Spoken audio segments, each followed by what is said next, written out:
Okay, what's up guys? I'm here with my 2014 F250 Ford Super Duty pickup truck. And what I'm doing today is my air conditioner. Although it works, it doesn't work real well when it gets hot. Doesn't have a lot of airflow. The air is pretty cold. Checked it with my laser and I'm getting about 50-degree air from the vents. So I know that's not the problem. I've checked the amount of refrigerant in. It looks good. So the problem is it just doesn't have a lot of airflow. And you have these 1, 2, 3, 4 of these front vents, and then you actually have a couple vents back behind in this particular model. And it just, when you divide it all up among them, they don't blow very much. There's not a lot of CFMs rolling through the vents.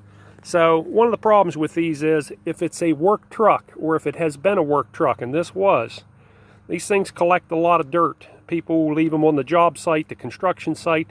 They're running in and out through dirt lanes, and the dirt settles on the dash, on the floor, and the actual blower motor is up in this area, up in this corner, and it sucks it up and it blows it into the air conditioner evaporator, which is ahead of the heater core in a nice big plastic box, so to speak, and then it hooks to the vents and directs it out into the cabin. They did not put an air filter cabin in this particular model. This is a 2014.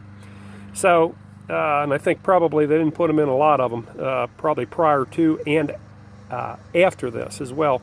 So one of the things that people talk about is the evaporator getting clogged up with dirt and grime. So you can tear this whole dash off if you want to spend 3 or 4 hours doing it. It's not really that hard of a job, but it's not something I wanted to embark on if I didn't have to. It's not that complicated, but I wanted to see if I could get access to this thing. So if you take everything out of your glove box, and then over on the side here there's a little rubber pin, and if you just push in on it like that, that allows you to drop the glove box down. I've already done this job, so I'm just backtracking and showing you what I did. So here is your evaporator case, and your heater core is in around here. So knowing that in this particular situation, what I did was I moved this wire up out of the way. And just to show you a little context, right up here, I've got my fingers around the top cover to the evaporator. And that runs diagonal to the center of the truck a little bit. So it's not running straight across, it's running diagonal, okay? And if you took the dash out, you could get to that top of that cover, take it off, and then you could attack that dirt and stuff from the front side between the evaporator and the blower motor. It would allow you to actually see it, the dirt. But by blowing on it there, you only have about a finger's width between it and the casing. So you don't have a lot of room to work, plus you're kind of blowing it the wrong way because you could lodge more back in the evaporator. I have no doubt you can do a half-decent job from the front. Ultimately, it'd be best if you had the evaporator out on a table where you could attack it from both sides. But to simplify this and make it easier, what I did is I drilled with a hole saw, regular wood hole saw, 2.5-inch diameter, here and here. Now note where I've got them drilled, because I tried to stay away from the ribs and everything. When I held the hole saw up here, I wanted to make sure that I wasn't getting too close to the edge. And up here, this actually radiuses. This has a, I don't know, probably a 3/4 inch radius at the top. And I didn't want the hole too close to the edge of that. So I drilled holes in that which allow you access into the evaporator. And then I used a good old Harbor Freight tip with my air hose. And I had good pressure, 120 pound. And I got in there with this, and I went up and down. I had to use the top hole and the bottom hole to access, and I was able to get to all of the fins and blow through that. which should blow that back out. After I did that a couple times, I spent about 20 minutes or maybe even a half hour trying to do that to make sure I got a good job. Then I bought some of this, and you can't get this at the auto parts, at least I couldn't, but you can get this at Lowe's, because you can use this for heat pumps, air conditioners, whatever, either an evaporator or a condenser, any type of coil, even a radiator for that matter. So I bought a can of this for about $5, and that's a foaming spray, and I sprayed it in these holes the best that I could and got that all foamed up in there, and I let it set for about 5-10 minutes. Then I come back and I used my hose, and I was able to spray in these holes. Now don't worry about the water, because the water's going to go out down here where the condensed water would normally drop, which is underneath your truck. So you're going to get wetness, you're going to get a lot of water coming out the bottom of your truck. That's normal. When the evaporator does its work, it actually condenses water or moisture, and it drips down in the bottom of that, which is your drip pan down below, and it goes out a small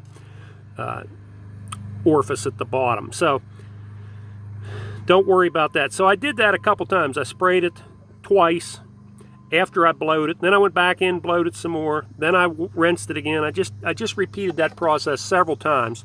Got it as good as I can. Now I ordered these plugs. I had a hell of a time finding the 2.5-inch plug, but I got these plugs right here, and they have a lip on them. They're for 2.5, and I got these offline. You can see down here, if I can get my finger on this, how that tapers. So once you get that in, it snaps in. There's enough of a gap here between the large flange and this is tapered here. So it snaps right in. You just push that baby right in.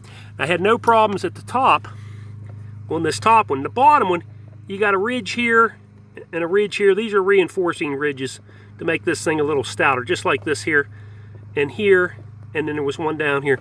So before I put this one in, I took a utility knife and I just cut and just sat there and whittled it a little bit. It didn't take a whole lot, and then I got a nice pair of pliers on there and just snapped that right off 4 places.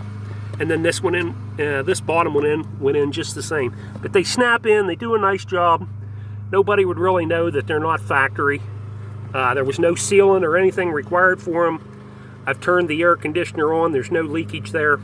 So that's what I did to clean out the evaporator coil. And ultimately it did increase the flow coming through my vents. I really didn't have a good way to measure that, but I can just tell it's significantly higher, probably 30 or 40% higher.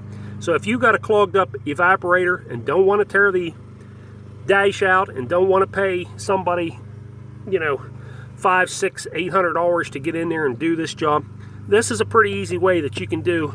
Probably if you got an hour or two on a Saturday, I'd say 2 hours, give yourself. Take your time when you're drilling your holes. And one of the things on the hole saw, you have a small drill in the center. Make sure that small drill isn't sticking out. It doesn't have to be sticking out more than 1/8 of an inch. You may have to modify that drill a little bit with the grinder. You don't want that sticking out, and you want to be very careful when you pop these 2 holes in, because you don't want to go in and damage your evaporator, because then you're going to really have problems. Now there's a good bit of space between this and the evaporator if you put these in where I did.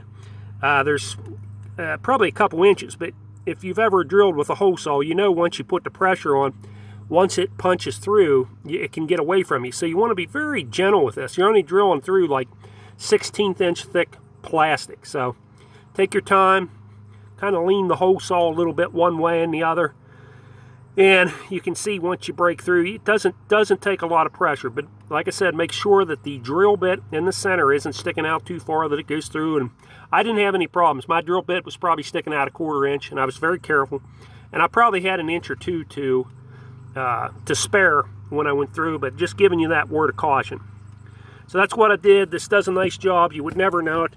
You can pull your wires back down, put them on this little loom that they have there. Push this back up, put your stuff back in your dash or your glove box, and you should be good to go. That should help you. So once again, this is the type of tip that I used, and I will tell you that this Harbor Freight, this plug just pulls off. It has a couple ridges. The first time I used it, that tip fell off, inside the casing. I had a hell of a time getting it back out, so I just pulled it off. It's brass underneath. Just be careful when you're blowing your evaporator out with the brass tip that you're not bending the fins over and damaging stuff. So that's what I used. That's the cleaner I used. Get yourself a headlamp or something, you know, so you can see what you're doing. And these are the plugs, and I'll put a link in those down at the bottom in the comments section, not in the description, but probably in the comments section of where you can get these things. They weren't that much. I got a 4-pack, and I don't know what I paid, $6 or $8 for them, but they do it. They finish the job, make it neat. Okay, guys, hope that all helps you. Good luck, guys.